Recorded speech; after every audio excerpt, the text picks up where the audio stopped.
here. We designed this list for you guys to get the maximum use out of your PlayStation 4. So let's get started with number 10. We're going to start off with one that might seem like a no-brainer to the hardcore crowd, but a lot of people don't realize this. Are you a PlayStation Plus member? Well, here's our advice. All those free PlayStation Plus games, stockpile them. Yes, if you just own a PS4 and PlayStation Plus, you can download the free games every month. But what a lot of people don't realize is if you log into your Sony account on the PSN website, you have access to all the free PlayStation Plus games. Those are the PlayStation Plus games on Vita and PS3 and PS4. So really, you should stockpile them. You got nothing to lose, and once you download and claim them, you own them forever in your library. Even when the free on PlayStation Plus promotion expires, you're still going to be able to own those games and play them whenever you want. And it's really great if you're looking towards the future. See a bunch of free PlayStation Vita games, but you don't own a Vita yet? Well, download them all anyway, stockpile them, and save them for the winter. Because then if you finally save up and buy yourself a shiny new PlayStation Vita, you got a pile of games already waiting for you digitally. And number 9, a little known fact in the software menu settings, is the fact that if you want to take a video clip or screenshot without navigating to the actual share menu and slowing things down, you can simply tap the share button twice and it'll start capturing video. Or you can go into the share settings and change the share button control type for easy screenshots. So then automatically a screenshot only takes a tap of the share button. If you're a social gamer, I highly recommend changing the share button to a press and hold to bring up the actual share menu. You want to be able to quickly and easily capture screenshots to show to your friends, and this is the best way. It might sound like a basic settings change, but this makes things incredibly simple and much easier for a user.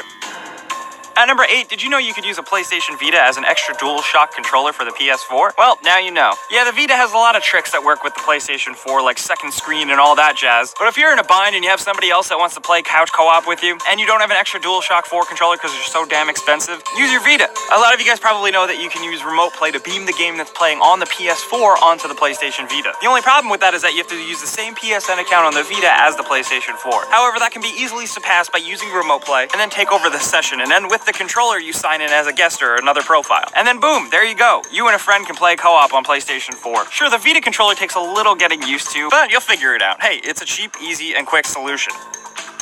At number 7, if you want to feel really cool like Tony Stark and talk to your game console, but you don't have an Xbox One or you just can't be bothered with the Kinect, well, you can actually use voice commands through the headset mic that comes with the PlayStation 4.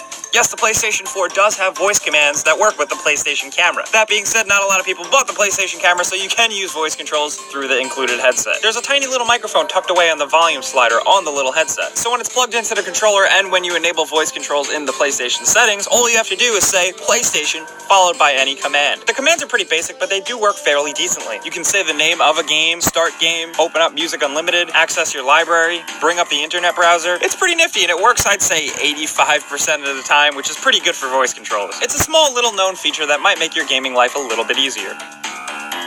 At number 6, we have that PlayStation app available for iOS and Android. Use that app to your advantage, because there's a lot of features on it that can really help you out. While the app is still pretty buggy sometimes, there's a lot of things you can do with it that'll make your life a hell of a lot easier. Is there a game that's on flash sale but you're nowhere near your PlayStation 4? Well, look it up on the app and purchase it right there. The coolest part is if you want it to be ready when you come home from work or something, you can link your PS4 up with the app, and as long as your PlayStation 4 is on standby and connected to Wi-Fi, you'll be able to wake it up from the app and start downloading games. Not only that, but if you're sending your friend party chat invites or messages or even in-game chats, you can use the PlayStation app as a keyboard to type on your screen on PlayStation 4. And it makes things a hell of a lot easier, and it makes typing much quicker because it feels like texting.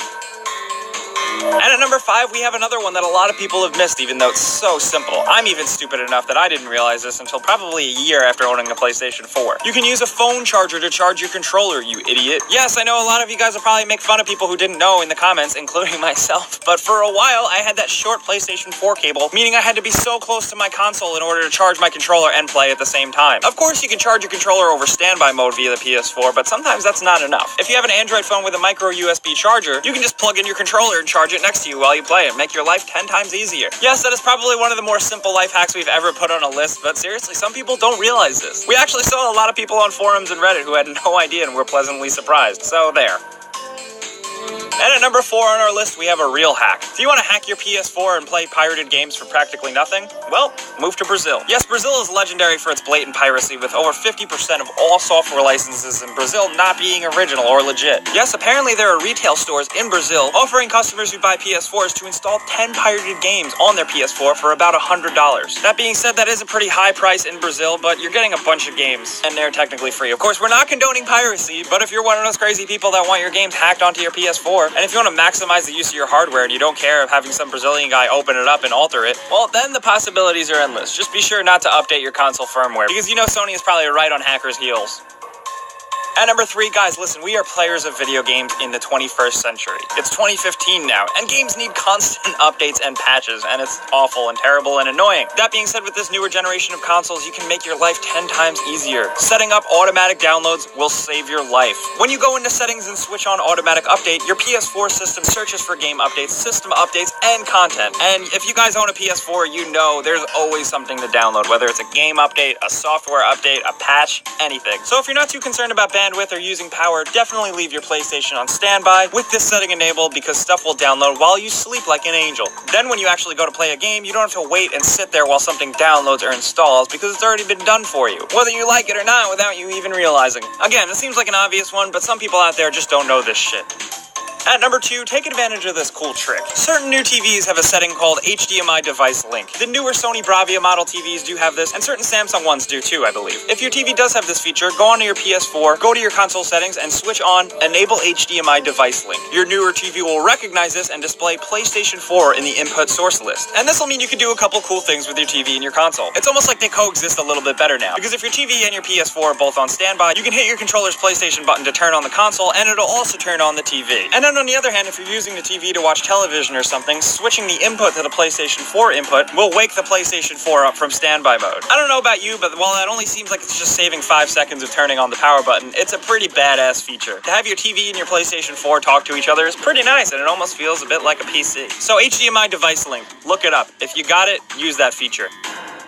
And at number 1, we got a physical hardware trick for you. Say you bring a game over to a friend's house and you're playing it on his PS4. Now, what if suddenly the power goes out or his PlayStation just completely stops working? That disc is stuck in the drive, right? There's no way you can get it out, and it sucks for you. You're just gonna have to wait until it can get fixed or, whatever. Well, it turns out there's actually a trick. There is a screw on the outside that manually releases the disc. All you have to do is remove the plastic shiny part of the PlayStation 4, and it's right there. You can save yourself a lot of trouble there, especially with some PlayStation 4 drives already being kind of faulty. Just be careful though, the screw is really crappy and small, so be careful not to strip the screw or break it, because then you're totally shit out of luck.